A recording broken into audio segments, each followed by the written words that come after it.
সূরা আল আরাফ।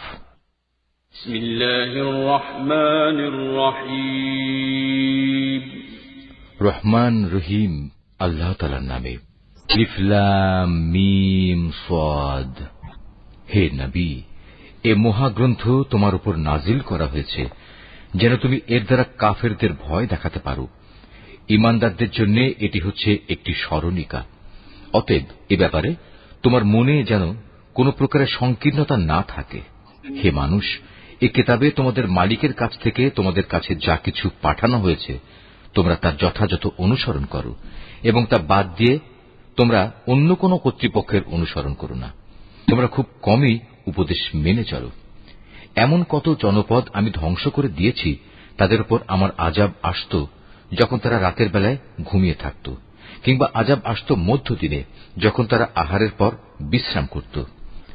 আর এভাবে যখন তাদের উপর আমার আযাব নাজিল হতো তখন তাদের মুখে শুধু একটি কথাই থাকত যে অবশ্যই আমরা ছিলাম জালেম। যাদের কাছে নবী পাঠানো হয়েছিল অবশ্যই আমি তাদের জিজ্ঞেস করব, একইভাবে রসুলদেরও আমি প্রশ্ন করব মানুষরা তাদের সাথে কি আচরণ করেছে।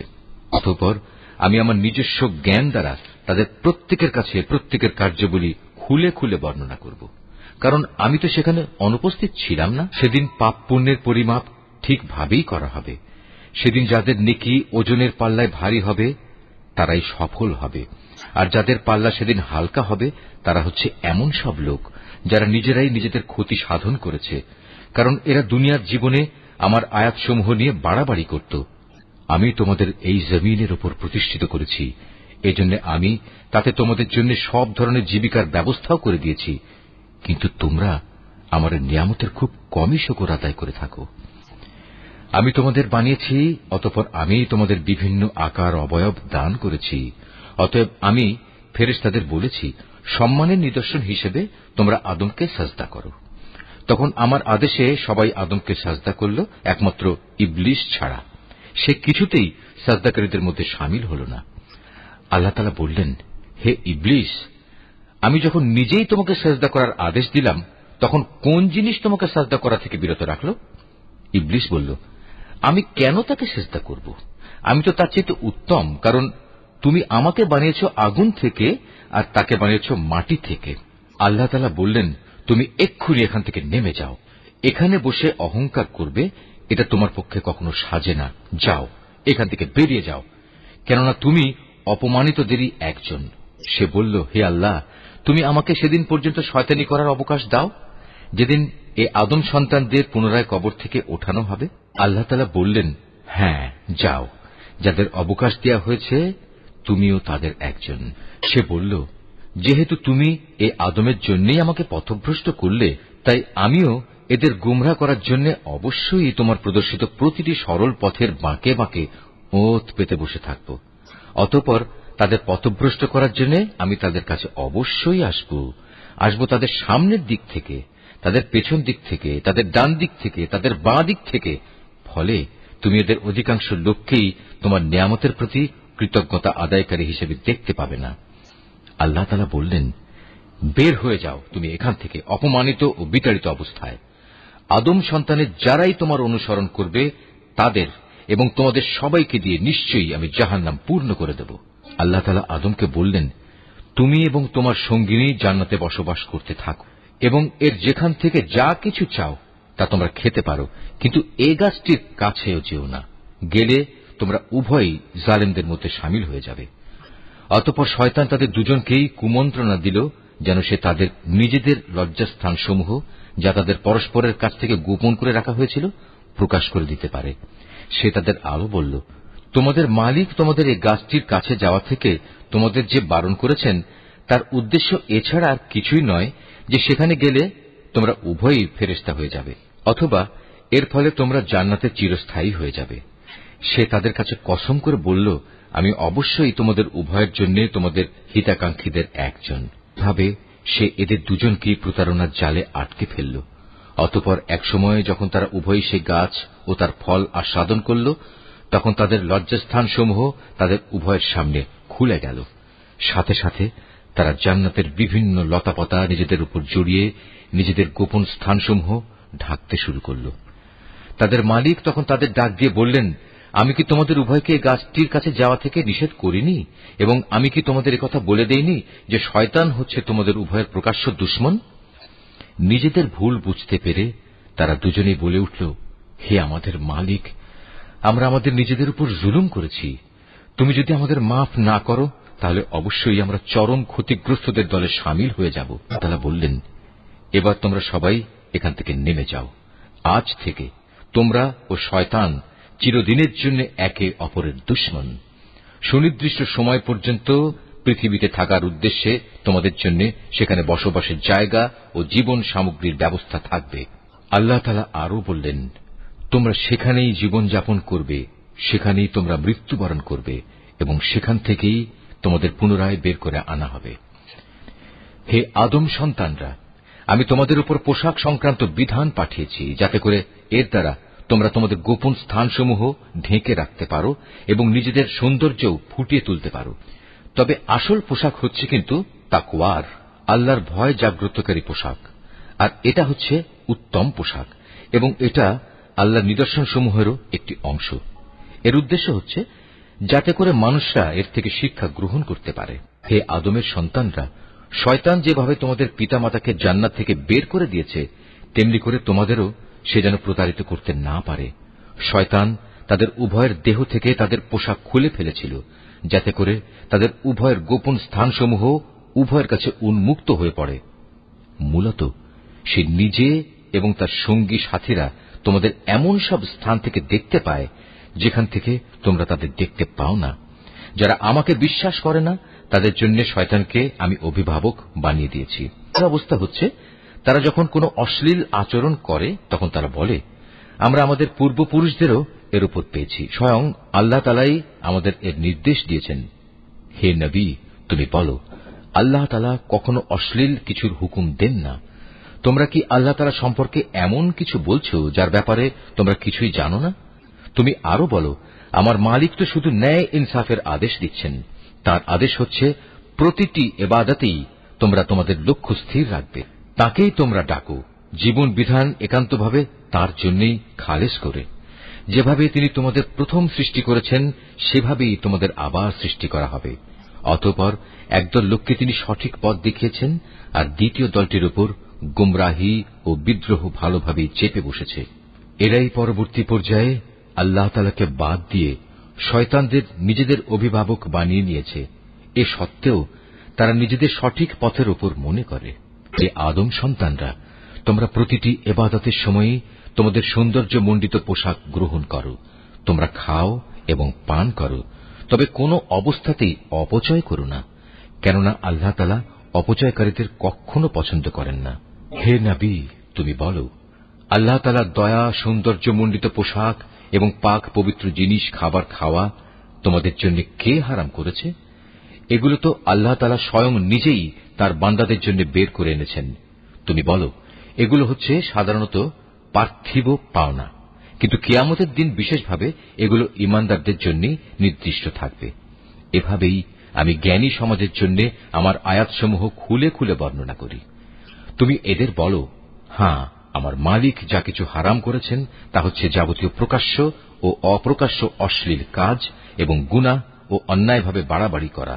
তিনি আরো হারাম করেছেন আল্লাহর সাথে অন্য কাউকে শরীক করা, যার ব্যাপারে তিনি কখনো কোনো সনদ নাজিল করেননি, এবং আল্লাহ তাআলা সম্পর্কে তোমাদের এমন সব বাজে কথা বলা যার ব্যাপারে তোমাদের কোনোই জ্ঞান নেই। প্রত্যেক জাতির জন্যই তার উত্থান পতনের একটি সুনির্দিষ্ট মেয়াদ রয়েছে। যখন তাদের সে মেয়াদ আসবে তখন তারা এক দণ্ড বিলম্বও করবে না, তেমনি তারা এক মুহূর্ত এগিয়েও আসবে না।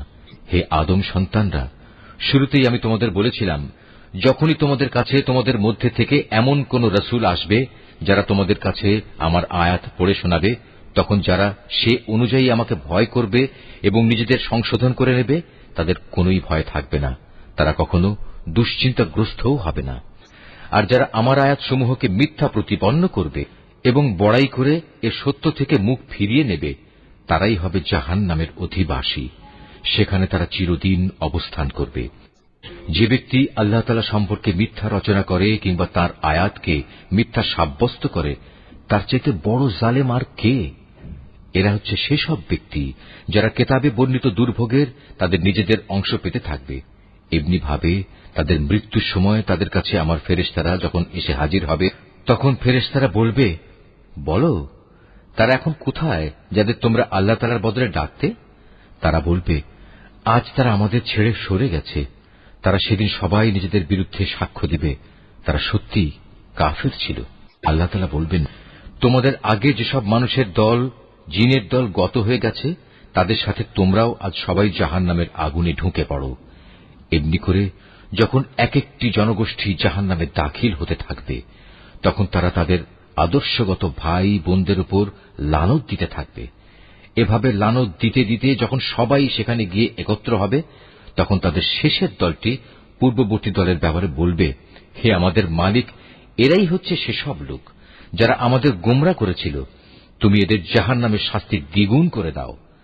আল্লাহ তাআলা বলবেন, আজ তোমাদের প্রত্যেককেই দ্বিগুণ শাস্তি দেওয়া হবে, কিন্তু তোমরা তো অনুধাবনই করতে না। অবশ্যই যারা আমার আয়াতসমূহকে অস্বীকার করেছে এবং দম্ভ ভরে তা থেকে মুখ ফিরিয়ে নিয়েছে, তাদের জন্য কখনো রহমত ভরা আসমানের দুয়ার খুলে দেয়া হবে না, যতক্ষণ পর্যন্ত একটি সূচের ছিদ্র পথ দিয়ে একটি উট প্রবেশ করতে না পারবে, ততক্ষণ পর্যন্ত এরা জান্নাতে প্রবেশ করতে পারবে না। আমি এভাবেই অপরাধীদের প্রতিফল দিয়ে থাকি। এদিন তাদের জন্য নিচের বিছানাও হবে জাহান্নামের, আবার জাহান্নামই হবে তাদের উপরের আচ্ছাদন। এভাবেই জালেমদের আমি প্রতিফল দিয়ে থাকি। অপরদিকে যারা আমার উপর ঈমান এনেছে এবং নেক আমল করেছে, আমি তাদের কারো উপর তাদের সাধ্যের বাইরে দায়িত্বভার অর্পণ করি না। এই নেক লোকেরাই হচ্ছে জান্নাতের অধিবাসী, তারা সেখানে চিরদিন থাকবে। তাদের মনের ভেতর পরস্পরের বিরুদ্ধে যে ঘৃণা বিদ্বেষ লুকিয়েছিল, তা আমি সেদিন বের করে ফেলে দেব। তাদের জন্য নির্দিষ্ট জান্নাতের পাদদেশ দিয়ে ঝর্ণাধারা প্রবাহিত হবে। এসব দেখে তারা বলবে, সমস্ত প্রশংসা আল্লাহ তাআলার জন্য, যিনি আমাদের এ পুরস্কারের স্থানটি দেখিয়েছেন। আল্লাহ তাআলা আমাদের হেদায়েতের পথ না দেখালে আমরা নিজেরা কিছুতেই হেদায়েত পেতাম না। আমাদের মালিকের রসুলরা এক নির্ভুল বিধান নিয়ে এসেছিল। এ সময় তাদের জন্য ঘোষণা দেয়া হবে, আজ তোমাদের এক মহান জান্নাতের মালিক করে দেয়া হল, আর এটা হচ্ছে সেসব কার্যক্রমের প্রতিফল যা তোমরা দুনিয়ার জীবনে করে এসেছ। এরপর জান্নাতের অধিবাসীরা জাহান্নামী লোকদের ডেকে বলবে, আমরা তো আমাদের মালিকের জান্নাত সংক্রান্ত ওয়াদা সত্য পেয়েছি, তোমরা কি তোমাদের মালিকের ওয়াদাসমূহ সঠিক পাওনি? তারা বলবে, হ্যাঁ। অতঃপর একজন ঘোষণাকারী এসে ঘোষণা করবে, জালেমদের উপর আল্লাহ তাআলার লানত হোক। যারা মানুষদের আল্লাহ তাআলার পথ থেকে বিরত রাখতে চাইত এবং শুধু বাঁকা পথ খুঁজে বেড়াত, আর তারা শেষ বিচারের দিনকেও অস্বীকার করত। জান্নাত ও জাহান্নাম উভয়ের মাঝে একটি দেয়াল থাকবে। এই দেয়ালের উঁচু স্থানের উপর থাকবে আর এক দলের কিছু লোক, যারা সেখানে আনিত প্রতিটি ব্যক্তিকে তাদের নিজ নিজ চিহ্ন অনুযায়ী চিনতে পারবে। তারা জান্নাতের অধিবাসীদের ডেকে বলবে, তোমাদের উপর শান্তি বর্ষিত হোক। এরা যদিও তখন পর্যন্ত জান্নাতে প্রবেশ করেনি, কিন্তু প্রতি মুহূর্তে এরা সেখানে প্রবেশ করার আগ্রহ পোষণ করছে। অতঃপর যখন তাদের দৃষ্টি জাহান্নামের অধিবাসীদের আযাবের দিকে ফিরিয়ে দেয়া হবে, তখন তারা বলবে, হে আমাদের মালিক, তুমি আমাদের এ জালিম সম্প্রদায়ের অন্তর্ভুক্ত করো না। অতঃপর পার্থক্য নির্ণয়কারী সে দেয়ালের উঁচু স্থানে অবস্থানকারী ব্যক্তিরা জাহান্নামের কিছু লোককে, যাদের তারা কোনো বিশেষ লক্ষণের ফলে চিনতে পারবে, ডেকে বলবে, তোমাদের দলবল কোনোটাই তো আজ কাজে এলো না, না কাজে এলো তোমাদের অহংকার যা তোমরা করতে। অপরদিকে আজ চেয়ে দেখো মোমেনদের প্রতি, এরা কি সেসব লোক নয় যাদের ব্যাপারে তোমরা কসম করে বলতে, আল্লাহ তাআলা এদের তার রহমতের কোনো অংশই দান করবেন না? অথচ আজ এদেরকেই আল্লাহ তাআলা বলেছেন, তোমরা সবাই জান্নাতে প্রবেশ করো, তোমাদের কোনোই ভয় নেই, না তোমরা দুঃখিত হবে। এবার জাহান্নামের অধিবাসীরা জান্নাতের লোকদের ডেকে বলবে, আমাদের উপর সামান্য কিছু পানি অন্তত ঢেলে দাও, অথবা আল্লাহ তাআলা তোমাদের যে খাবার দান করেছেন তার কিয়দংশ আমাদের দাও। তারা বলবে, আল্লাহ তাআলা আজ এ দুটি জিনিস কাফেরদের জন্য হারাম করেছেন। যারা দিনকে খেল তামাশায় পরিণত করে রেখেছিল এবং পার্থিব জীবন তাদের প্রতারণার জালে আটকে রেখেছিল, তাদের আজ আমি ঠিক সেভাবেই ভুলে যাব যেভাবে তারা আমার সামনাসামনি হওয়ার এই দিনটিকে ভুলে গেছে এবং আমার আয়াতসমূহ অস্বীকার করেছে। আমি তাদের কাছে এমন একটি কিতাব পৌঁছে দিয়েছিলাম যা আমি বিশদ জ্ঞান দ্বারা সমৃদ্ধ করে বর্ণনা করেছি। যারা এর ওপর ঈমান আনবে, এ কিতাব হবে তাদের জন্য সুস্পষ্ট হেদায়েত ও রহমত। এরা কি চূড়ান্ত কোন পরিণামের জন্য অপেক্ষা করছে? যেদিন সত্যি সত্যি সে পরিণাম তাদের কাছে আসবে, সেদিন যারা ইতিপূর্বে এ দিনটিকে ভুলে গিয়েছিল তারা বলবে, অবশ্যই আমাদের মালিকের পক্ষ থেকে আমাদের রাসূলরা এদিনের সত্য প্রতিশ্রুতি নিয়েই এসেছিল। আমাদের জন্য আজ কোন সুপারিশকারী কি আছে যারা আমাদের পক্ষে আল্লাহর কাছে কিছু বলবে?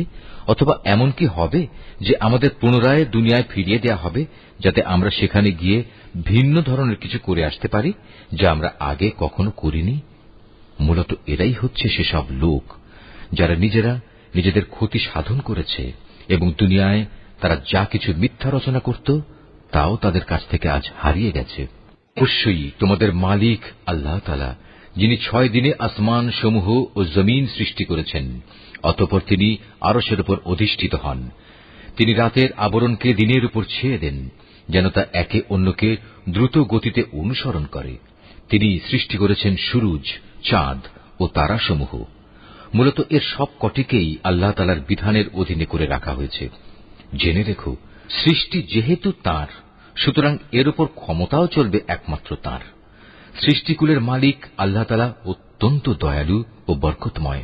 অতএব তোমরা একান্ত বিনয়ের সাথে ও চুপিসারে শুধু তোমাদের মালিক আল্লাহ তাআলাকেই ডাকো।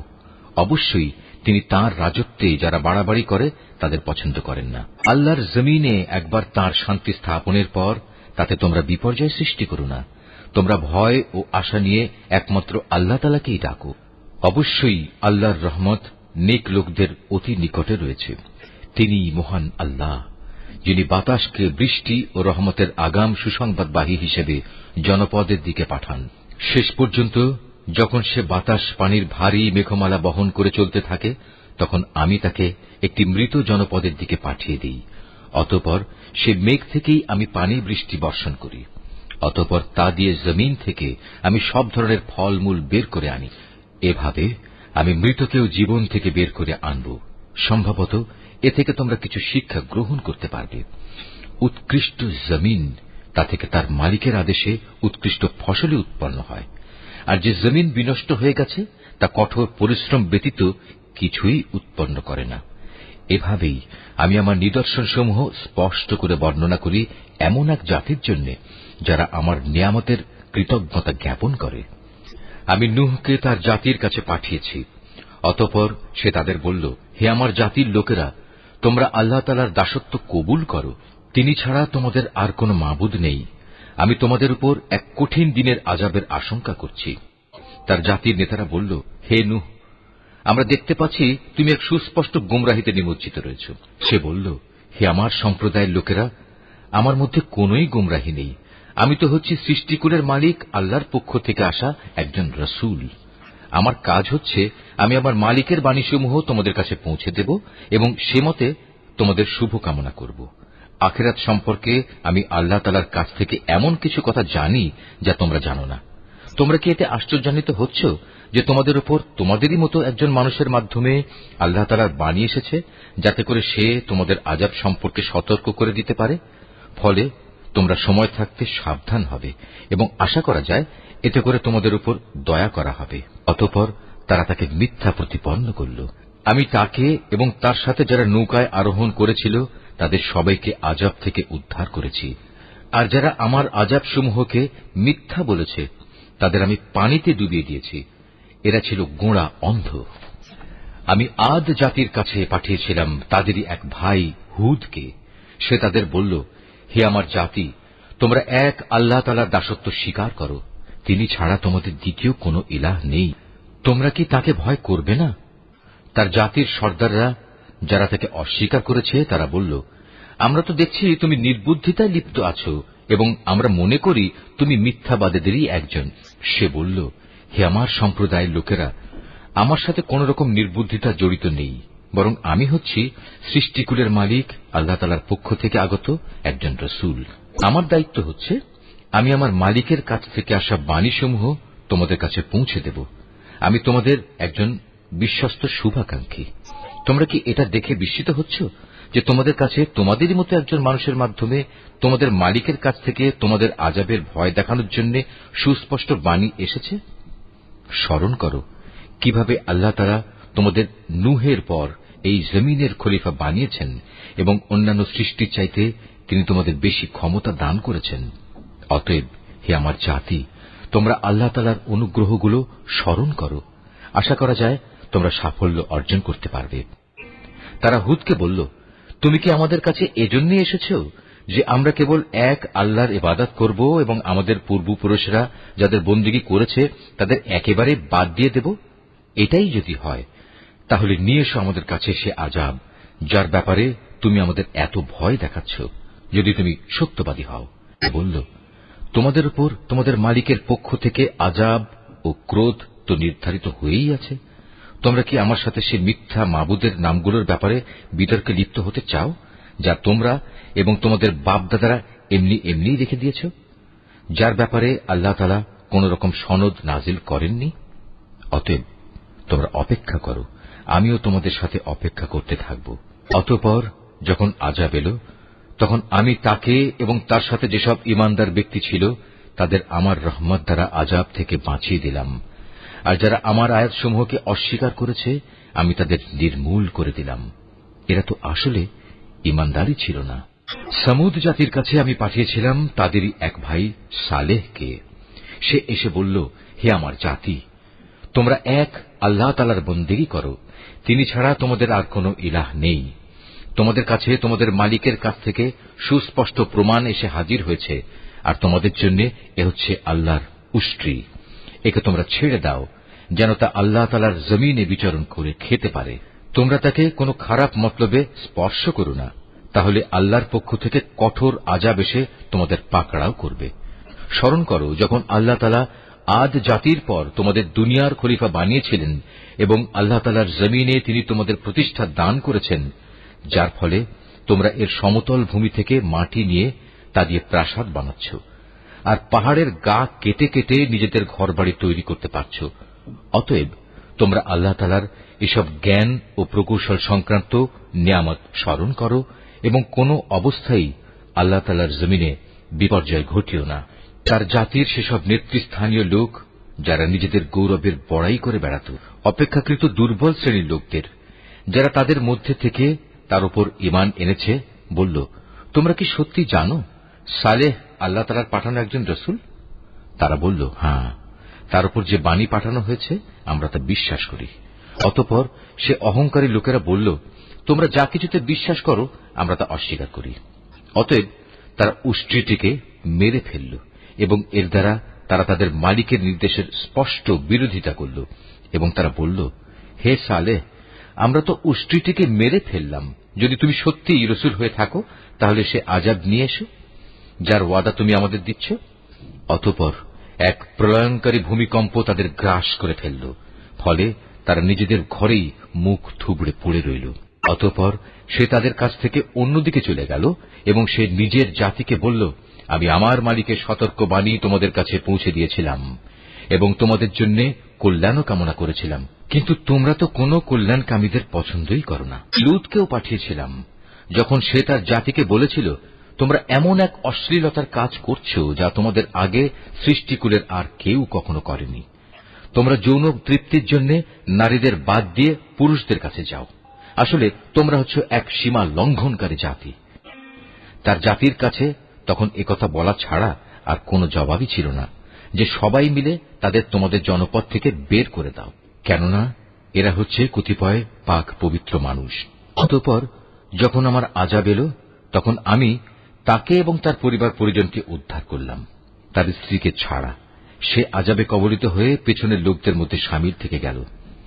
আমি তাদের উপর প্রচন্ড আযাবের বৃষ্টি বর্ষণ করতে থাকলাম। সুতরাং তুমি ভালো করে চেয়ে দেখো অপরাধী ব্যক্তিদের পরিণাম সেদিন কি ভয়াবহ হয়েছিল। আর মদিয়ানবাসীদের কাছে আমি পাঠিয়েছিলাম তাদেরই এক ভাই শোয়েবকে। সে তাদের বলল, হে আমার জাতি, তোমরা এক আল্লাহ তাআলার বন্দেগী করো, তিনি ছাড়া তোমাদের আর কোনো ইলাহ নেই। তোমাদের কাছে তোমাদের মালিকের পক্ষ থেকে সুস্পষ্ট নিদর্শন এসে গেছে, অতএব তোমরা সে মোতাবেক ঠিক ঠিক মতো পরিমাপ ও ও ওজন করবে। মানুষদের দেওয়ার সময় কখনো কম দিয়ে তাদের ক্ষতিগ্রস্ত করো না। আল্লাহ তাআলার এ জমিনে শান্তি ও সংস্কার স্থাপিত হওয়ার পর তাতে তোমরা পুনরায় বিপর্যয় সৃষ্টি করো না। তোমরা যদি আল্লাহ তাআলার উপর ঈমান আনো তাহলে এটাই তোমাদের জন্য কল্যাণকর। প্রতিটি রাস্তায় তোমরা এজন্য বসে থেকো না যে তোমরা লোকদের ভীত সন্ত্রস্ত করবে, এবং যারা ঈমান এনেছে তাদের তোমরা আল্লাহ তাআলার পথ থেকে বিরত রাখবে, আর সব সময় অহেতুক দোষ ত্রুটি খুঁজতে থাকবে। স্মরণ করে দেখো, যখন তোমরা সংখ্যায় ছিলে নিতান্ত কম, অতঃপর আল্লাহ তোমাদের সংখ্যা বাড়িয়ে দিলেন। অতএব তোমরা পুনরায় চেয়ে দেখো বিপর্যয় সৃষ্টিকারীদের পরিণাম কি হয়েছিল। আমাকে যে বাণী দিয়ে পাঠানো হয়েছে তার উপর কোন একটি জনগোষ্ঠী যদি ঈমান আনে আর একটি দল যদি তার উপর আদৌ ঈমান না আনে, তাহলে আল্লাহর কি ক্ষতি হবে? অতঃপর তোমরা ধৈর্য ধারণ করো যতক্ষণ না আল্লাহ তাআলা নিজেই আমাদের মাঝে একটা ফয়সালা করে দেন। তিনিই হচ্ছেন উত্তম ফয়সালাকারী। তার সম্প্রদায়ের কিছু নেতৃস্থানীয় লোক যারা বড়াই অহংকার করছিল বলল, হে শুআয়ব, আমরা অবশ্যই তোমাকে এবং তোমার সাথে যারা ঈমান এনেছে তাদের আমাদের জনপদ থেকে বের করে দেব, অথবা তোমাদের আমাদের জাতিতে ফিরে আসতে হবে। সে বলল, যদি আমরা ইচ্ছুক না হই তাহলেও কি তাই হবে? সেখান থেকে আল্লাহ তাআলা আমাদের একবার মুক্তি দেওয়ার পর যদি আমরা আবার তোমাদের জীবনাদর্শে ফিরে আসি, তাহলে আমরা পরিষ্কারভাবে আল্লাহ তাআলার উপর মিথ্যা আরোপ করব। আমাদের পক্ষে এটা কখনো সম্ভব নয় যে আমরা সেখানে ফিরে আসব। হ্যাঁ, আমাদের মালিক যদি আমাদের ব্যাপারে অন্য কিছু চান তাহলে এটা ভিন্ন কথা। অবশ্যই আমাদের মালিকের জ্ঞান সবকিছুর উপর ছেয়ে আছে। আমরা একান্তভাবে আল্লাহ তাআলার উপর নির্ভর করি এবং আমরা বলি, হে আমাদের মালিক, আমাদের এবং আমাদের জাতির মাঝে তুমি সঠিক একটা ফয়সালা করে দাও, কারণ তুমি হচ্ছ সর্বোত্তম ফয়সালাকারী। তার জাতির নেতৃস্থানীয় লোক যারা আল্লাহ তাআলার নবীকে অস্বীকার করেছে, তারা সে জাতির সাধারণ মানুষদের বলল, তোমরা যদি শুআয়বের অনুসরণ করো তাহলে তোমরা খুবই ক্ষতিগ্রস্ত হবে।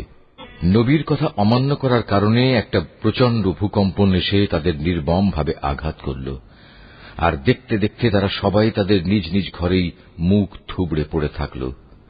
যারা শুআয়বকে অমান্য করল তারা এমনভাবে ধ্বংস হয়ে গেল, মনে হয়েছে এখানে কোনদিন কেউ বসবাসই করেনি। বস্তুত তারাই সেদিন ক্ষতিগ্রস্ত হয়েছে যারা শুআয়বকে অস্বীকার করেছে। এরপর সে শুআয়ব তাদের কাছ থেকে চলে গেল। যাবার সময় সে বলল, হে আমার জাতি, আমি তোমাদের কাছে আমার মালিকের বাণীসমূহ পৌঁছে দিয়েছিলাম এবং আমি আন্তরিকভাবেই তোমাদের কল্যাণ কামনা করেছিলাম। আমি কেন এমন সব মানুষের জন্য আফসোস করব যারা আল্লাহকেই অস্বীকার করে? আমি কোন জনপদে কোন নবী পাঠিয়েছি, অথচ সেই জনপদে মানুষদের অভাব ও কষ্ট দিয়ে আক্রান্ত করিনি, এমনটি কখনো হয়নি। আশা করা গিয়েছিল এর ফলে তারা আল্লাহ তাআলার কাছে বিনয়াবনত হবে। অতঃপর আমি তাদের দুঃখ কষ্টের জায়গাকে সচ্ছল অবস্থার দ্বারা বদলে দিয়েছি। এমনকি যখন তারা আমার নিয়ামত দ্বারা প্রাচুর্য লাভ করল, তখন তারা আমাকে ভুলে বসল এবং বলল, সচ্ছলতা ও অসচ্ছলতা তো আমাদের পূর্বপুরুষদের উপর এসেছে। অতঃপর আমি তাদের এমন আকস্মিকভাবে পাকড়াও করলাম যে তারা টেরও পেল না। অথচ যদি সেই জনপদের মানুষগুলো আল্লাহ তাআলার উপর ঈমান আনত এবং আল্লাহ তাআলাকে ভয় করত, তাহলে আমি তাদের উপর আসমান জমিনের যাবতীয় বরকতের দুয়ার খুলে দিতাম। কিন্তু তা না করে তারা আমার নবীকেই মিথ্যা প্রতিপন্ন করল। সুতরাং তাদের কর্মকাণ্ডের জন্য আমি তাদের ভীষণভাবে পাকড়াও করলাম। এ লোকালয়ের মানুষগুলো কি এতই নির্ভয় হয়ে গেছে, তারা মনে করে নিয়েছে আমার আযাব নিঝুম রাতে তাদের কাছে আসবে না, যখন তারা গভীর ঘুমে বিভোর হয়ে থাকবে? অথবা তারা কি নির্ভয় হয়ে ধরে নিয়েছে যে আমার আযাব তাদের উপর মধ্যদিনে এসে পড়বে না, যখন তারা খেল তামাশায় মত্ত থাকবে? তারা কি আল্লাহ তাআলার কলা কৌশল থেকেও নির্ভয় হয়ে গেছে? অথচ আল্লাহ তাআলার কলা কৌশল থেকে ক্ষতিগ্রস্ত জাতি ছাড়া অন্য কেউই নিশ্চিন্ত হতে পারে না। আগের লোকদের চলে যাওয়ার পর তাদের জায়গায় যারা পরে দুনিয়ার উত্তরাধিকারী হয়েছে, তাদের কি এই বিষয়টি কখনো হেদায়েতের পথ দেখায় না যে আমি ইচ্ছা করলে যে কোনো সময় তাদের অপরাধের জন্য তাদের পাকড়াও করতে পারি এবং এমনভাবে তাদের দিলের উপর মোহর মেরে দিতে পারি যে তারা সত্যের ডাক শুনতেই পাবে না। এই যে জনপদসমূহ যাদের কিছু কিছু কাহিনী আমি তোমাকে শোনাচ্ছি, তাদের কাছে আমার সুস্পষ্ট প্রমাণ নিয়ে রসুলরা এসেছিল, কিন্তু তারা যে বিষয়টি এর আগে অস্বীকার করেছিল তার উপর ঈমান আনল না। আর এভাবেই আল্লাহ তাআলা অবিশ্বাসী কাফেরদের অন্তরে মোহর মেরে দেন। আমি এদের বেশি সংখ্যক মানুষকেই আমার সাথে সম্পাদিত প্রতিশ্রুতি পালনকারী হিসেবে পাইনি, বরং এদের অধিকাংশকেই আমি বড় বড় অপরাধে অপরাধী পেয়েছি। এদের ধ্বংসের পর আমি মূসাকে আমার সুস্পষ্ট নিদর্শন সমূহ দিয়ে ফেরাউন ও তার পারিষদবর্গের কাছে পাঠিয়েছি, কিন্তু তারাও আমার নিদর্শন সমূহের সাথে বাড়াবাড়ি করেছে। আজ তুমি দেখে নাও আমার জমিনে বিপর্যয় সৃষ্টিকারীদের পরিণাম কি হয়েছে। মূসা বলল, হে ফেরাউন, আমি অবশ্যই সৃষ্টিকুলের মালিকের পক্ষ থেকে পাঠানো একজন রসুল। এটা নিশ্চিত আমি আল্লাহ তাআলা সম্পর্কে সত্য ছাড়া অন্য কিছু বলবো না। আমি অবশ্যই তোমাদের মালিকের পক্ষ থেকে সুস্পষ্ট নিদর্শন নিয়ে এসেছি। অতএব তুমি বনী ইসরায়েলদের মুক্তি দিয়ে আমার সাথে যেতে দাও। ফেরাউন বলল, তুমি যদি সত্যিই তেমন কোন নিদর্শন এনে থাকো এবং তুমি যদি তোমার দাবিতে সত্যবাদী হও, তাহলে তা সামনে নিয়ে এসো। অতঃপর সে তার হাতের লাঠিটি মাটিতে নিক্ষেপ করল, সাথে সাথেই তার প্রকাশ্য একটি অজগরে পরিণত হয়ে গেল। অতঃপর সে বুগল থেকে তার হাত বের করল, সাথে সাথে তা উৎসাহী দর্শকদের জন্য চমকাতে লাগল। তা দেখে ফেরাউনের জাতির প্রধান ব্যক্তিরা বলল, এই তো দেখছি আসলেই একজন সুদক্ষ জাদুকর। আসলে এ ব্যক্তি তোমাদের সবাইকে তোমাদের নিজেদের দেশ থেকেই বের করে দিতে চায়। এ পরিস্থিতিতে তোমরা কি করবে ভাবছ? অতঃপর তারা ফেরাউনকে বলল, আপাতত তাকে এবং তার ভাইকে কিছুদিনের জন্য এমনি থাকতে দাও, এবং এ সুযোগে তোমরা শহরে বন্দরে সরকারি সংগ্রাহক পাঠিয়ে দাও, যেন তারা দেশের সকল দক্ষ জাদুকরদের অবিলম্বে তোমার কাছে এনে হাজির করে। সিদ্ধান্ত মোতাবেক জাদুকররা যখন ফেরাউনের কাছে এল, তখন তারা বলল, আমরা যদি আজ মূসার মোকাবেলায় বিজয়ী হই, তবে আমাদের জন্য পুরস্কারের ব্যবস্থা থাকবে তো? সে বলল, হ্যাঁ, তা তো অবশ্যই, এবং তোমরাই হবে দরবারের ঘনিষ্ঠতম ব্যক্তিদের অন্যতম। এবার জাদুকররা বলল, হে মূসা, জাদুর বান তুমি আগে নিক্ষেপ করবে না আমরা আগে তা নিক্ষেপ করব? সে বলল, তোমরাই বরং আগে নিক্ষেপ করো। অতঃপর তারা তাদের জাদুর বান নিক্ষেপ করে মানুষদের দৃষ্টি শক্তির ওপর জাদু করে ফেলল। এতে করে তারা মানুষদের ভীত আতঙ্কিত করে তুলল। তারা সেদিন সত্যি সত্যিই বড় জাদুমন্ত্র নিয়ে হাজির হয়েছিল। অতঃপর আমি মূসার কাছে ওহী পাঠালাম এবং তাকে বললাম, এবার তুমি জমিনে তোমার লাঠিটি নিক্ষেপ করো। নিক্ষিপ্ত হবার সাথে সাথেই তা জাদুকরদের অলিক বানোয়াটগুলোকে গ্রাস করে ফেলল। অতঃপর সত্য প্রতিষ্ঠিত হয়ে গেল, আর তারা যা কিছু বানিয়ে এনেছিল তা মিথ্যা প্রতিপন্ন হল। সেখানে তারা সবাই পরাভূত হল এবং তারা লাঞ্ছিত হয়ে ফিরে গেল। অতঃপর সত্যের সামনে জাদুকরদের অবনত করে দেয়া হল। তারা সবাই সমস্বরে বলে উঠল, আমরা সৃষ্টিকুলের মালিকের উপর ঈমান আনলাম, যিনি মূসা ও হারুনের মালিক। ঘটনার এই আকস্মিক মোড় পরিবর্তন দেখে ফেরাউন বলল, এ কি, আমি তোমাদের কোন রকম অনুমতি দেওয়ার আগেই তোমরা তার উপর ঈমান আনলে? আসলে আমি বুঝতে পারলাম এ ছিল তোমাদের নিশ্চিত একটা ষড়যন্ত্র। এ নগরে বসেই তোমরা তা পাকিয়েছ, যাতে করে তার অধিবাসীদের তোমরা সেখান থেকে বের করে দিতে পারো। অচিরেই তোমরা এই বিদ্রোহের পরিণাম জানতে পারবে। আমি তোমাদের একদিকের হাত ও অন্যদিকের পাগুলো কেটে ফেলব, এরপর আমি তোমাদের সবাইকে শুলে চড়াব। তারা বলল, আমরা তো একদিন আমাদের মালিকের কাছে ফিরে যাবই, তাই আমরা তোমার শাস্তির পরোয়া করি না। তুমি আমাদের কাছ থেকে এ কারণেই এই প্রতিশোধ নিচ্ছ যে আমাদের মালিকের নিদর্শন সমূহ যা তার কাছ থেকে আমাদের কাছে এসে পৌঁছেছে, আমরা তার উপর ঈমান এনেছি। আমরা আল্লাহ তাআলার কাছে প্রার্থনা করি, হে আমাদের মালিক, তুমি আমাদের ধৈর্য ধারণ করার ক্ষমতা দাও এবং তোমার অনুগত বান্দা হিসেবে তুমি আমাদের মৃত্যু দিও। জাতির সর্দাররা তাকে বলল, তুমি কি মূসা ও তার দলবলকে এ জমিনে বিপর্যয় সৃষ্টি করার জন্য এমনিই ছেড়ে দিয়ে রাখবে এবং তারা তোমাকে ও তোমার দেবতাদের এভাবে বর্জন করেই চলবে? সে বলল, না, তা কখনো হবে না। আমি অচিরেই তাদের ছেলেদের হত্যা করে ফেলব এবং তাদের মেয়েদের আমি জীবিত রাখব। নিঃসন্দেহে আমি তাদের উপর বিপুল ক্ষমতায় ক্ষমতাবান। মূসা এবার তার জাতিকে বলল, তোমরা আল্লাহর কাছে সাহায্য চাও এবং ধৈর্য ধারণ করো। মনে রেখো, অবশ্যই এ জমিন হচ্ছে আল্লাহ তাআলার। তিনি নিজ বান্দাদের মাঝে যাকে চান তাকেই এ জমিনের ক্ষমতা দান করেন। চূড়ান্ত সাফল্য তাদের জন্যই যারা আল্লাহ তাআলাকে ভয় করে। তারা মূসাকে বলল, তুমি আমাদের কাছে নবী হয়ে আসার আগেও আমরা নির্যাতিত হয়েছিলাম, আর এখন তুমি আমাদের কাছে আসার পরও আমরা একইভাবে নির্যাতিত হচ্ছি।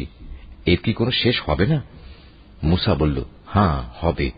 খুব তাড়াতাড়ি সম্ভবত তোমাদের মালিক তোমাদের শত্রুকে ধ্বংস করে দেবেন এবং এই দুনিয়ায় তিনি তোমাদের তার স্থলাভিষিক্ত করবেন। অতঃপর আল্লাহ তাআলা দেখবেন তোমরা কি করো। ক্রমাগত বেশ কয়েক বছর ধরে আমি ফেরাউনের লোকজনদের দুর্ভিক্ষ ও ফসলের স্বল্পতা দিয়ে আক্রান্ত করে রেখেছিলাম। সম্ভবত তারা কিছুটা হলেও বুঝতে পারবে। যখন তাদের উপর ভালো সময় আসত তখন তারা বলতো, এ তো ছিল আমাদের নিজেদেরই পাওনা। আবার যখন দুঃসময় তাদের পেয়ে বসত তখন নিজেদের দুর্ভাগ্যের ভার তারা মূসা এবং তার সঙ্গী সাথীদের ওপরই আরোপ করত। হ্যাঁ, তাদের দুর্ভাগ্যের যাবতীয় বিষয় তো আল্লাহ তাআলার হাতেই রয়েছে, কিন্তু তাদের অধিকাংশ লোকই এ সম্পর্কে অবহিত নয়।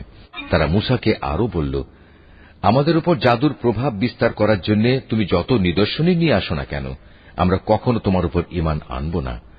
এই ধৃষ্টতার জন্য অতঃপর আমি তাদের উপর ঝড় তুফান দিলাম, পঙ্গপাল পাঠালাম, উকুন ছড়ালাম, ব্যাঙ ছেড়ে দিলাম ও রক্তপাতজনিত বিপর্যয় নাজিল করলাম। এর সব কয়টি তাদের কাছে এসেছিল আমার এক একটা সুস্পষ্ট নিদর্শন হিসেবে, কিন্তু এ সত্ত্বেও তারা অহংকার বড়াই করতেই থাকল। আসলেই তারা ছিল একটি অপরাধী জাতি। যখনই তাদের উপর কোনো বিপর্যয় আসত তখন তারা বলত, হে মূসা, তোমার প্রতি প্রদত্ত তোমার মালিকের প্রতিশ্রুতি মতো তুমি আমাদের জন্য তোমার মালিকের কাছে দোয়া করো। যদি এবারের মতো আমাদের উপর থেকে এ বিপদ দূর করে দাও, তাহলে অবশ্যই আমরা তোমার উপর ঈমান আনব এবং বনী ইসরায়েলদেরও তোমার সাথে যেতে দেব। অতঃপর যখনই তাদের উপর থেকে একটি নির্দিষ্ট সময়ের জন্য যে সময়টুকু সেজন্য নির্ধারিত ছিল সে বালা মুসিবত আমি অপসারণ করে নিতাম, তখন সাথে সাথেই তারা ওয়াদা ভঙ্গ করে ফেলত। অতঃপর আমি তাদের কাছ থেকে প্রতিশোধ নিলাম, তাদের আমি অতল সাগরে ডুবিয়ে দিলাম, কেননা তারা আমার নিদর্শন সমূহকে মিথ্যা প্রতিপন্ন করেছিল এবং আমার এ শাস্তি থেকে তারা উদাসীন হয়ে গিয়েছিল। এবার আমি তাদের সত্যি সত্যি ক্ষমতার আসনে বসিয়ে দিলাম। এতদিন যাদের দুর্বল করে রাখা হয়েছিল তাদের আমি এ রাজ্যের পূর্ব পশ্চিম সহ সব কয়টি প্রান্তের অধিকারী বানিয়ে দিলাম, যাতে আমি আমার প্রভূত কল্যাণ ছড়িয়ে দিয়েছি। এভাবেই বনী ইসরায়েলের উপর প্রদত্ত তোমার মালিকের প্রতিশ্রুতির সেই কল্যাণ বাণী সত্যে পরিণত হল, কেননা তারা ধৈর্য ধারণ করেছিল। ফেরাউন ও তার জাতির যাবতীয় শিল্পকর্ম ও উঁচু প্রাসাদ যা তারা নির্মাণ করেছিল আমি সবকিছুই ধ্বংস করে দিলাম। ফেরাউনকে ডুবিয়ে দিয়ে আমি বনী ইসরায়েলদের সমুদ্র পার করে দিয়েছি। অতঃপর সমুদ্রের এপারে তারা এমন একটি জাতির কাছে এসে পৌঁছল যারা সব সময় তাদের মূর্তিকে পূজা দেওয়ার জন্য বসে থাকত। এদের দেখে বনী ইসরায়েলের লোকেরা বলল, হে মূসা, তুমি আমাদের জন্য এ ধরনের একটি দেবতা বানিয়ে দাও যেমন এদের দেবতা রয়েছে। একথা শুনে সে তাদের বলল, তোমরা হচ্ছ আসলেই এক মূর্খ জাতি। এ লোকেরা যেসব কাজে লিপ্ত রয়েছে তা একদিন ধ্বংস করে দেয়া হবে এবং এরা যা করছে তাও সম্পূর্ণ বাতিল বলে গণ্য হবে। মূসা আরো বলল, আমি কি তোমাদের জন্য আল্লাহ তাআলাকে বাদ দিয়ে অন্য একজন মাবুদ তালাশ করতে যাব? অথচ এই আল্লাহ তাআলাই তোমাদের দুনিয়ার সবকিছুর উপর শ্রেষ্ঠত্ব প্রদান করেছেন। তাছাড়া তোমাদের সে সময়ের কথা স্মরণ করা উচিত যখন আমি তোমাদের ফেরাউনের লোকজনদের কাছ থেকে মুক্ত করেছিলাম। তারা তোমাদের মর্মান্তিক শাস্তি দিত, তারা তোমাদের পুত্র সন্তানদের হত্যা করত আর তোমাদের মেয়েদের তারা জীবিত ছেড়ে দিত। এতে তোমাদের জন্য তোমাদের পরওয়ারদিগারের পক্ষ থেকে এক মহা পরীক্ষা নিহিত ছিল। মূসাকে আমার কাছে ডাকার জন্য আমি 30টি রাত নির্ধারণ করে দিয়েছিলাম, পরে তাতে আরো 10 মিলিয়ে তাকে পূর্ণ করেছি। এভাবেই তার জন্য তার মালিকের নির্ধারিত সময় 40 রাতের মেয়াদ পূর্ণ হয়ে গেল। যাত্রার প্রাক্কালে মূসা তার ভাই হারুনকে বলল, আমার অবর্তমানে আমার লোকদের মাঝে তুমি আমার প্রতিনিধিত্ব করবে, তাদের প্রয়োজনীয় সংশোধনও করবে, কখনো বিশৃঙ্খলা সৃষ্টিকারীদের কথা মতো চলবে না। যখন মূসা আমার সাক্ষাতের জন্য নির্ধারিত স্থানে এসে পৌঁছল এবং তার মালিক তার সাথে কথা বললেন, তখন সে বলল, হে আমার মালিক, আমাকে তোমার কুদরত দেখাও, আমি তোমাকে দেখব। তিনি বললেন, না, তুমি কখনো আমাকে দেখতে পাবে না, তুমি বরং অনতি দূরের পাহাড়টির দিকে তাকিয়ে দেখো, যদি আমার নূর দেখার পর পাহাড়টি স্বস্থানে স্থির হয়ে দাঁড়িয়ে থাকতে পারে, তাহলে তুমি অবশ্যই সেখানে আমায় দেখতে পাবে। অতঃপর যখন তার মালিক পাহাড়ের উপর স্বীয় জ্যোতি নিক্ষেপ করলেন, তখন তা পাহাড়কে চূর্ণ বিচূর্ণ করে দিল। সাথে সাথেই মূসা বেহুশ হয়ে গেল। পরে যখন সে সংজ্ঞা ফিরে পেল, তখন সে বলল, মহাপবিত্রতা তোমার, হে আল্লাহ, আমি তোমার কাছে তওবা করছি, আর তোমার উপর ঈমান আনায়নকারীদের মধ্যে আমি হতে চাই প্রথম। আল্লাহ তাআলা বললেন, হে মূসা, আমি মানুষের মাঝ থেকে তোমাকে আমার নবুয়ত ও আমার সাথে বাক্যালাপের মর্যাদা দিয়ে বাছাই করে নিয়েছি। অতএব আমি তোমাকে হেদায়েতের যা কিছু বাণী দিয়েছি তা নিষ্ঠার সাথে গ্রহণ করো, এবং এজন্য তুমি আমার কৃতজ্ঞতা আদায় করো। এই ফলকের মধ্যে আমি তার জন্য সর্ববিষয়ের উপদেশমালা ও সবকিছুর বিস্তারিত বিবরণ লিখে দিলাম। অতএব একে শক্ত করে আঁকড়ে ধরো, এবং তোমার জাতির লোকদের বলো, তারা যেন এর উৎকৃষ্ট অংশ গ্রহণ করে। অচিরেই আমি তোমাদের সেসব ধ্বংসপ্রাপ্ত বিদ্রোহীদের আস্তানা দেখাব। অচিরেই আমি সেসব মানুষদের দৃষ্টি আমার এসব নিদর্শন থেকে ভিন্ন দিকে ফিরিয়ে দেব, যারা পৃথিবীতে অন্যায়ভাবে বাহাদুরি করে বেড়ায়। আসলে এ লোকেরা যদি অতীত ধ্বংসাবশেষের সব কয়টি চিহ্ন দেখতে পায়, তবু তারা তার উপর ঈমান আনবে না। যদি তারা সঠিক পথ দেখতেও পায়, তবু তারা পথকে পথ বলে গ্রহণ করবে না। যদি এর কোথাও কোনো বাঁকা পথ তারা দেখতে পায়, তাহলে তাকেই অনুসরণযোগ্য পথ হিসেবে গ্রহণ করবে। এটা এ কারণে যে তারা আমার আয়াতসমূহকে মিথ্যা সাব্যস্ত করেছে, আর এই আযাব থেকেও তারা ছিল উদাসীন।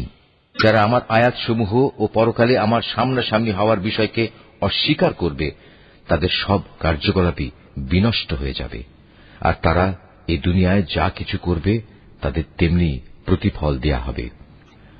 মূসার জাতির লোকেরা তার তুর পর্বতে গমনের পর নিজেদের অলংকার দিয়ে একটি গোবাছুর বানিয়ে নিল। তা ছিল জীবনবিহীন একটি দেহ, যার আওয়াজ ছিল শুধু গরুর হাম্বা রব। এ লোকেরা কি দেখতে পায় না যে সে দেহটি তাদের সাথে কোনো কথা বলে না, না সেটি তাদের কোনো পথের দিশা দেয়? কিন্তু এ সত্ত্বেও তারা সেটিকে মাবুদ বলে গ্রহণ করল। তারা ছিল আসলেই জালেম। অতঃপর যখন তারা অনুতপ্ত হল এবং নিজেরা এটা দেখতে পেল যে তারা আসলেই গুমরাহ হয়ে গেছে, তখন তারা বলল, আমাদের মালিক যদি আমাদের উপর দয়া না করেন এবং গোবাছুরকে মাবুদ বানানোর জন্য যদি তিনি আমাদের ক্ষমা না করেন, তাহলে আমরা নিশ্চিত ধ্বংস হয়ে যাব। কিছুদিন পর মূসা যখন ক্রুদ্ধ ও ক্ষুব্ধ হয়ে নিজের লোকজনদের কাছে ফিরে এল, তখন সে এসব কথা শুনে বলল, আমার তুর পর্বতে যাওয়ার পর তোমরা কি জঘন্য কাজই না করেছ? তোমরা কি তোমাদের মালিকের কাছ থেকে কোনো পরিষ্কার আদেশ আসার আগেই তোমাদের মালিকের আদেশের ব্যাপারে তাড়াহুড়া শুরু করলে? রাগে ক্ষোভে সে ফলকগুলো ফেলে দিল এবং তার ভাইয়ের মাথার চুল ধরে তাকে নিজের দিকে টেনে আনল। মূসাকে লক্ষ্য করে সে বলল, হে আমার মায়ের ছেলে সহোদর ভাই, এ জাতির লোকগুলো আমাকে দুর্বল করে দিতে চেয়েছিল। তারা এক পর্যায়ে আমাকে তো মেরেই ফেলতে চেয়েছিল। তুমি আমার সাথে এমন কোন আচরণ করো না যা শত্রুদের আনন্দিত করে, আর তুমি আমাকে কখনো জালেম সম্প্রদায়ের অন্তর্ভুক্ত করো না। সে মূসা বলল, হে আমার মালিক, আমাকে ও আমার ভাইকে তুমি মাফ করে দাও এবং তুমি আমাদের তোমার রহমতের মধ্যে দাখিল করে নাও। তুমি সবচেয়ে বড় দয়াবান। আল্লাহ তাআলা মূসাকে বললেন, হ্যাঁ, যেসব লোক গরুর বাছুরকে মাবুদ বানিয়েছে, অচিরেই তাদের উপর তাদের মালিকের পক্ষ থেকে গজব আসবে, আর দুনিয়ার জীবনেও তাদের উপর আসবে অপমান এবং লাঞ্ছনা। আল্লাহ তাআলার নামে মিথ্যা কথা রটনাকারীদের আমি এভাবেই শাস্তি দিয়ে থাকি। যেসব লোক অন্যায় কাজ করেছে, এরপর তারা তওবা করেছে এবং যথাযথ ঈমান এনেছে, নিশ্চয়ই এ যথার্থ তওবার পর তোমার মালিক ক্ষমাশীল ও পরম দয়ালু হিসেবে তাদের সাথে আচরণ করবেন। পরে যখন মূসার ক্রোধ কিছুটা প্রশমিত হল, তখন সে তাওরাতের ফলকগুলো তুলে নিল। তার পাতায় হেদায়েত ও রহমত সম্বলিত কথাবার্তা লিখিত ছিল এমন সব লোকের জন্য যারা তাদের মালিককে ভয় করে। মূসা তার সম্প্রদায়ের মধ্যে থেকে এবার ৭০ জন লোককে আমার প্রতিশ্রুতির সময়ে সমবেত হওয়ার জন্য বাছাই করে নিল। তখন এক প্রচন্ড ভূকম্পন এসে তাদের আক্রমণ করল। মূসা বলল, হে আমার মালিক, তুমি চাইলে তাদের সবাইকে ও আমাকে আগেই ধ্বংস করে দিতে পারতে, আজ আমাদের মধ্যেকার কয়েকটি নির্বোধ মানুষ যে আচরণ করেছে তার জন্য তুমি কি আমাদের সবাইকে ধ্বংস করে দেবে? অথচ এ ব্যাপারটা তোমার একটা পরীক্ষা ছাড়া আর কিছুই নয়। এ পরীক্ষা দিয়ে যাকে চাও তাকে তুমি বিপদগামী করো, আবার যাকে চাও তাকে সঠিক পথও তো দেখাও। তুমি হচ্ছে আমাদের অভিভাবক, অতএব তুমি আমাদের ক্ষমা করে দাও, আমাদের উপর তুমি দয়া করো, কেননা তুমি হচ্ছে সর্বশ্রেষ্ঠ ক্ষমার আধার। তুমি আমাদের জন্য ইহকাল ও পরকালের কল্যাণ লিখে দাও। হেদায়েতের জন্য আমরা তোমার দিকেই প্রত্যাবর্তন করছি। আল্লাহ তাআলা বললেন, হ্যাঁ, আমার শাস্তি আমি যাকে ইচ্ছা তাকেই দেই, আর আমার দয়া তো আসমান জমিনের সব কয়টি জিনিসকেই পরিবেষ্টন করে রেখেছে। আমি অবশ্যই তা লিখে দেব এমন লোকদের জন্য যারা আল্লাহ তাআলাকে ভয় করে, যারা যাকাত আদায় করে, সর্বোপরি যারা আমার আয়াতসমূহের উপর ঈমান আনে, যারা এই বার্তাবাহক নিরক্ষর রসুলের অনুসরণ করে চলে, যার উল্লেখ তাদের কিতাব তাওরাত ও ইনজিলেও তারা দেখতে পায়। যে নবী তাদের ভালো কাজের আদেশ দেয়, মন্দ কাজ থেকে বিরত রাখে, যে তাদের জন্য যাবতীয় পাক জিনিসকে হালাল ও নাপাক জিনিসসমূহকে তাদের উপর হারাম ঘোষণা করে, তাদের ঘাড় থেকে মানুষের গোলামির যে বোঝা ছিল তা সে নামিয়ে দেয়, এবং মানুষের চাপানো যেসব বন্ধন তাদের গলার উপর ঝুলানো ছিল তা সে খুলে ফেলে। অতএব যারা তাঁর উপর ঈমান আনে, যারা তাকে সাহায্য সহযোগিতা করে, সর্বোপরি তার সাথে কোরআনের যে আলো পাঠানো হয়েছে তার অনুসরণ করে, তারাই হচ্ছে সফল কাম। কিংবা একথা যেন না বলো যে আল্লাহর সাথে শিরক তো আমাদের বাপদাদারা আগে করেছে, আর আমরা তো ছিলাম তাদের পরবর্তী বংশধর। বাতিলপন্থীদের কার্যক্রমের জন্য কি তুমি আমাদের ধ্বংস করবে? এভাবেই আমি অতীতের দৃষ্টান্তসমূহ তাদের কাছে খোলাখুলি বর্ণনা করি, এ আশায় যে এরা সোজা পথে ফিরে আসবে। হে মুহাম্মদ, তুমি তাদের কাছে এমন একটি মানুষের কাহিনী পড়ে শোনাও যার কাছে আমি নবীর মাধ্যমে আমার আয়াতসমূহ নাজিল করেছিলাম, কিন্তু সে পরে আমার আয়াত থেকে বিচ্যুত হয়ে পড়ে। অতঃপর শয়তান তার পিছু নেয় এবং সে সম্পূর্ণ গোমরাহ লোকদের দলভুক্ত হয়ে পড়ে। অথচ আমি চাইলে তাকে এই আয়াতসমূহ দ্বারা উচ্চ মর্যাদা দান করতে পারতাম, কিন্তু সে তো ঊর্ধ্বমুখী আসমানের বদলে নিম্নমুখী জমিনের প্রতি আসক্ত হয়ে পড়ে এবং পার্থিব কামনা বাসনার অনুসরণ করে। অতঃপর তার উদাহরণ হচ্ছে কুকুরের উদাহরণের মতো। যদি তুমি তাকে দৌড়াতে থাকো তবু সে জিহ্বা বের করে হাঁপাতে থাকে, আবার তোমরা সেটিকে ছেড়ে দিলেও জিহ্বা ঝুলিয়ে হাঁপাতে থাকে। এ হচ্ছে তাদের দৃষ্টান্ত যারা আমার আয়াতসমূহ অস্বীকার করে। এ কাহিনীগুলো তাদের তুমি পড়ে শোনাও, হয়তোবা তারা চিন্তা গবেষণা করবে। যে সম্প্রদায়ের লোকেরা আমার নিদর্শনসমূহ মিথ্যা সাব্যস্ত করে তারা নিজেরাই নিজেদের উপর জুলুম করে আসছে। তাদের উদাহরণ কতই না নিকৃষ্ট। আল্লাহ তাআলা যাকে পথ দেখান সে সঠিক পথ প্রাপ্ত হবে, আবার যাকে তিনি গোমরাহ করেন তারা হয়ে পড়ে ভীষণ ক্ষতিগ্রস্ত।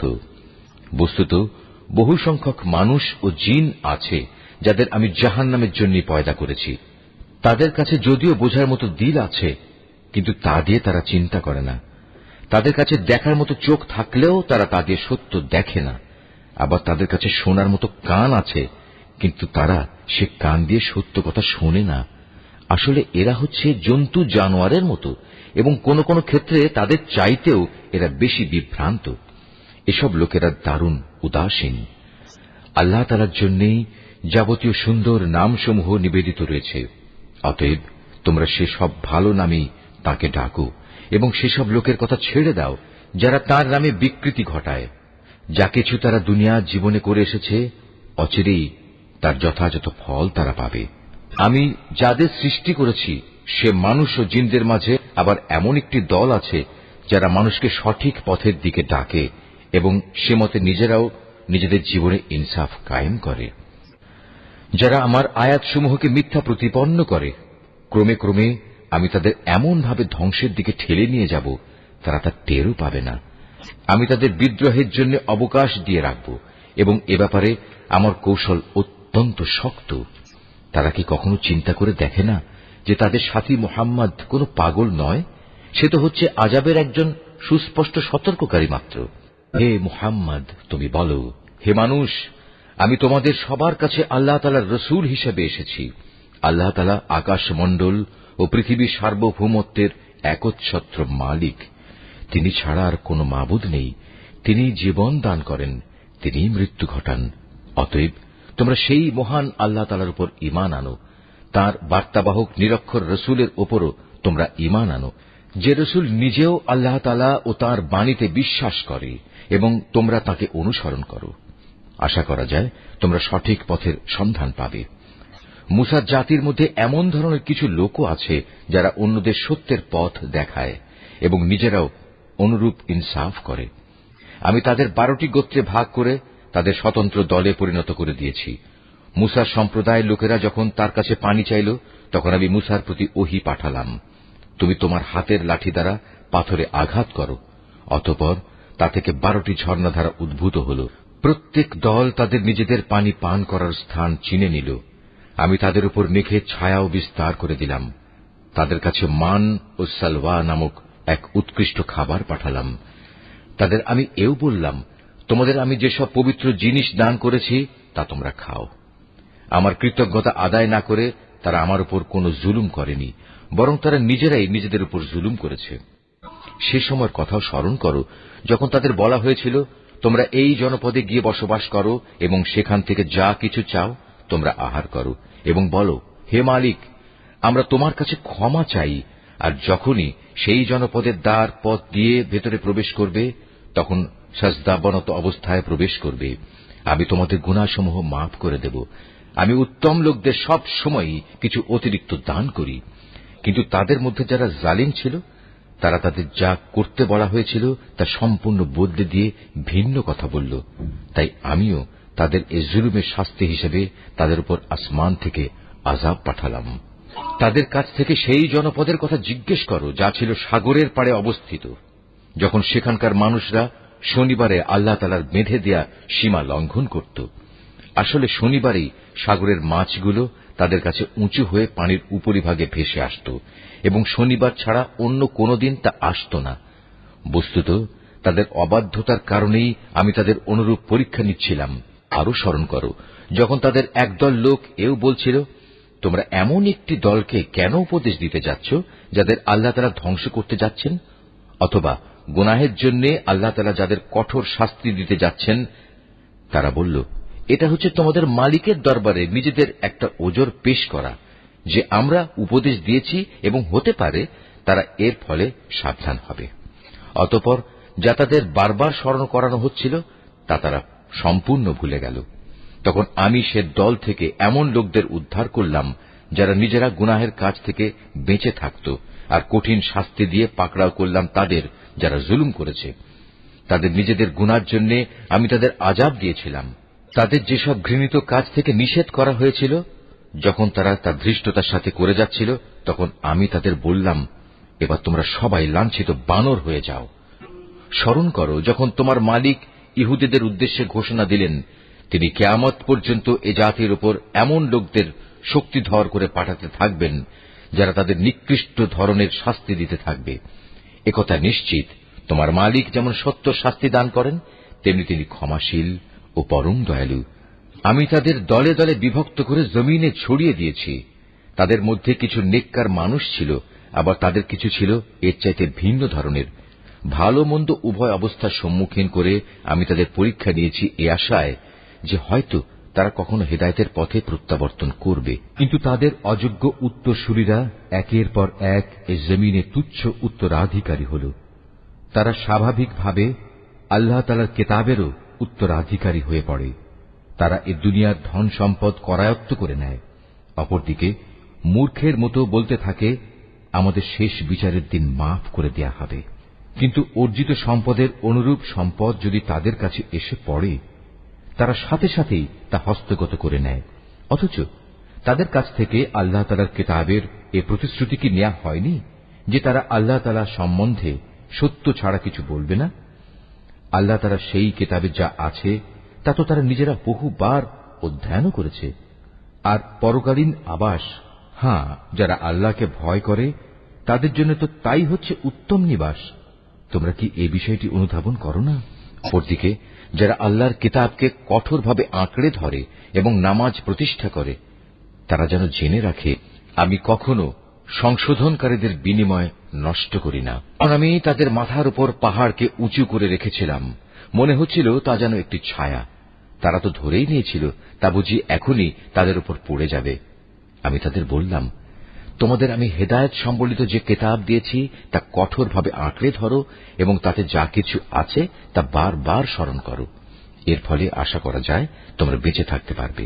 তোমরা স্মরণ করো যখন তোমাদের মালিক আদম সন্তানের পৃষ্ঠদেশ থেকে তাদের পরবর্তী সন্তান সন্ততিদের বের করে এনেছেন এবং তাদের নিজেদের ওপর এ মর্মে আনুগত্যের স্বীকারোক্তি আদায় করেছেন যে আমি কি তোমাদের মালিক নই?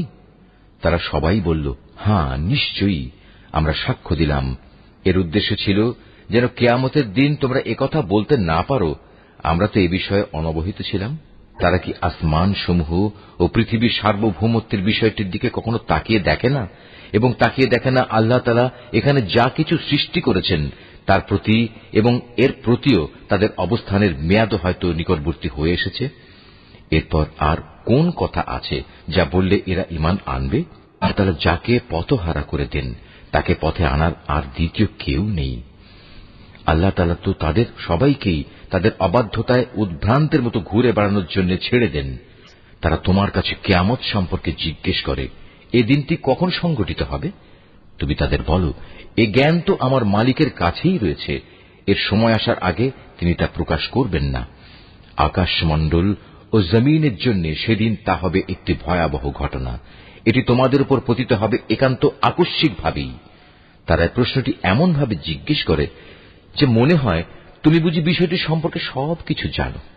তাদের বলো, কিয়ামতের জ্ঞান তো একমাত্র আল্লাহ তাআলার কাছেই রয়েছে, কিন্তু অধিকাংশ মানুষই এ সত্যটুকু জানে না। তুমি আরো বলো, আমার নিজের ভালো মন্দর মালিকও তো আমি নই, তবে আল্লাহ তাআলা যা চান তাই হয়।